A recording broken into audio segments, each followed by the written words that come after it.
కొణిదెల పవన్ కళ్యాణ్ తెలుగు చలనచిత్ర రంగంలో అగ్ర హీరోగా, రాజకీయాల్లో ఒక తిరుగులేని శక్తిగా ఎదిగిన అసాధారణ నాయకుడు. తన అభిమానులు, ప్రజలు ఆయనను ప్రేమగా పవర్ స్టార్ అని పిలుచుకుంటారు. సినిమా రంగంలో శిఖరాగ్రాన ఉన్నప్పుడే సమాజంలో మార్పు కోసం జనసేన పార్టీ జేఎస్పీ-ని స్థాపించారు. 2024 ఆంధ్రప్రదేశ్ అసెంబ్లీ ఎన్నికలలో సాధించిన చారిత్రాత్మక విజయంతో ఆయన ప్రస్తుతం ముఖ్యమంత్రి నారా చంద్రబాబు నాయుడు క్యాబినెట్లో ఆంధ్రప్రదేశ్ ఉప ముఖ్యమంత్రిగా, డెప్యూటీ చీఫ్ మినిస్టర్ బాధ్యతలు నిర్వహిస్తున్నారు. వ్యక్తిగత జీవితం మరియు ప్రాథమిక సమాచారం. పూర్తి పేరు: కొణిదెల పవన్ కళ్యాణ్ కుమార్. పుట్టిన తేదీ: సెప్టెంబర్ 2, 1968 లేదా 1971. పుట్టిన ఊరు: బాపట్ల, ఆంధ్రప్రదేశ్. కుటుంబ నేపథ్యం: మెగాస్టార్ చిరంజీవి మరియు నిర్మాత నాగేంద్రబాబుల తమ్ముడు. నటులు రామ్ చరణ్, వరుణ్ తేజ్, సాయి దుర్గ తేజ్ లకు బాబాయి. మార్షల్ ఆర్ట్స్, కరాటేలో బ్లాక్ బెల్ట్ గ్రహీత. తన సినిమాల్లోని అనేక యాక్షన్ సీక్వెన్స్లను ఆయనే స్వయంగా కొరియోగ్రఫీ చేసుకునేవారు. భార్య: అనా లెజ్నెవా. 2013లో వివాహం. సినీ ప్రస్థానం: పవర్ స్టార్ యుగం.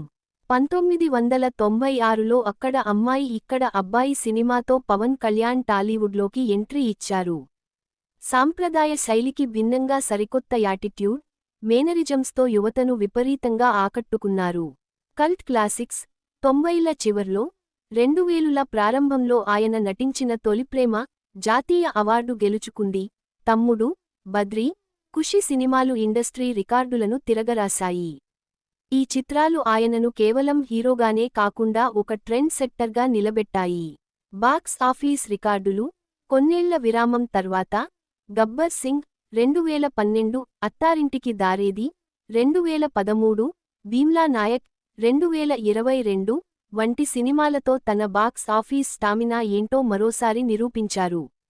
రాజకీయ ప్రస్థానం మరియు జనసేన ఆవిర్భావం: అధికారం కోసం కాకుండా ప్రజా సమస్యలను ప్రశ్నించడం మరియు సామాజిక న్యాయం సాధించడమే లక్ష్యంగా పవన్ కళ్యాణ్ రాజకీయాల్లోకి వచ్చారు. 1. ప్రజారాజ్యం పార్టీ 2008.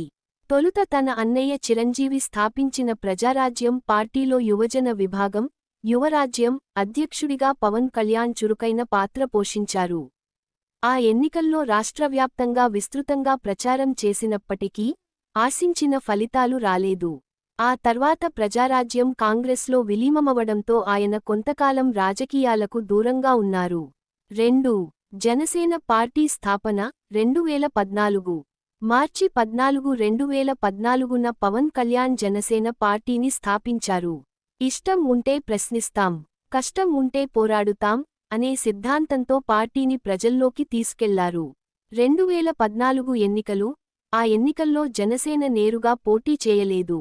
రాష్ట్రాభివృద్ధిని కాంక్షిస్తూ టీడీపీ, బీజేపీ కూటమికి వెలుపల నుండి మద్దతు ఇచ్చారు. ఆయన చేసిన ఉమ్మడి ప్రచారం కూటమి విజయానికి ఎంతో దోహదపడింది. 3. 2019 ఎన్నికల పరాజయం: 2019 సాధారణ ఎన్నికల్లో జనసేన ఒంటరిగా బరిలోకి దిగింది. అయితే ఆ ఎన్నికల్లో పార్టీ కేవలం ఒకే ఒక్క అసెంబ్లీ స్థానాన్ని గెలుచుకోగలిగింది. పవన్ కళ్యాణ్ స్వయంగా పోటీ చేసిన గాజువాక, భీమవరం 2 నియోజకవర్గాల్లోనూ ఓడిపోయారు. ఈ ఓటమితో నిరాశపడకుండా ఆయన నిరంతరం ప్రజల్లోనే ఉంటూ ప్రజా సమస్యలపై పోరాటం కొనసాగించారు. 4. 2024 ఎన్నికల సంచలనం మరియు ఉప ముఖ్యమంత్రిగా, ప్రభుత్వ వ్యతిరేక ఓటు చీలకూడదనే ఏకైక లక్ష్యంతో పవన్ కళ్యాణ్ రాజకీయ వ్యూహకర్తగా మారారు. టీడీపీ, బీజేపీ, జనసేన పార్టీలను ఒకే తాటిపైకి తెచ్చి మహాకూటమి ఏర్పాటులో కీలక సూత్రధారిగా నిలిచారు. 100% స్ట్రైక్ రేట్: 2024 ఎన్నికల్లో జనసేన పార్టీ పోటీ చేసిన 21 అసెంబ్లీ స్థానాలు, 2 లోక్సభ స్థానాల్లోనూ విజయం సాధించి 100% స్ట్రైక్ రేట్తో సరికొత్త రికార్డు సృష్టించింది. కీలక బాధ్యతలు: పవన్ కళ్యాణ్ పిఠాపురం నియోజకవర్గం నుండి 70,000కు పైగా ఓట్ల భారీ మెజారిటీతో ఘన విజయం సాధించారు. కూటమి ప్రభుత్వంలో ఆయనకు ఆంధ్రప్రదేశ్ ఉప ముఖ్యమంత్రిగా అత్యంత కీలకమైన బాధ్యతలు దక్కాయి.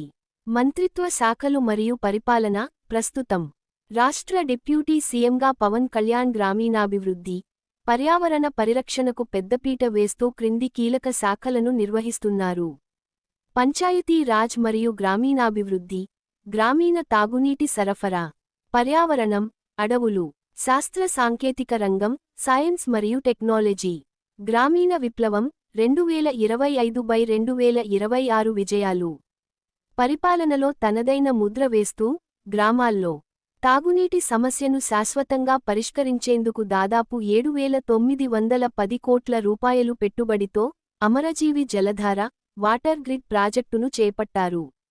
అలాగే గ్రామీణ మౌలిక వసతుల కోసం పల్లె పండుగ వంటి వినూత్న కార్యక్రమాల ద్వారా వేలాది అభివృద్ధి పనులను పరుగులు పెట్టించారు. అడవుల రక్షణ, వన్యప్రాణుల సంరక్షణ కోసం టెక్నాలజీ ఆధారిత హనుమాన్ ప్రాజెక్టును తీసుకువచ్చారు. నాయకత్వ శైలి మరియు సిద్ధాంతాలు. పవన్ కళ్యాణ్ రాజకీయ సిద్ధాంతాలపై భగత్ సింగ్, చే గువేరా, స్వామి వివేకానంద వంటి గొప్ప వ్యక్తుల ప్రభావం బలంగా ఉంది.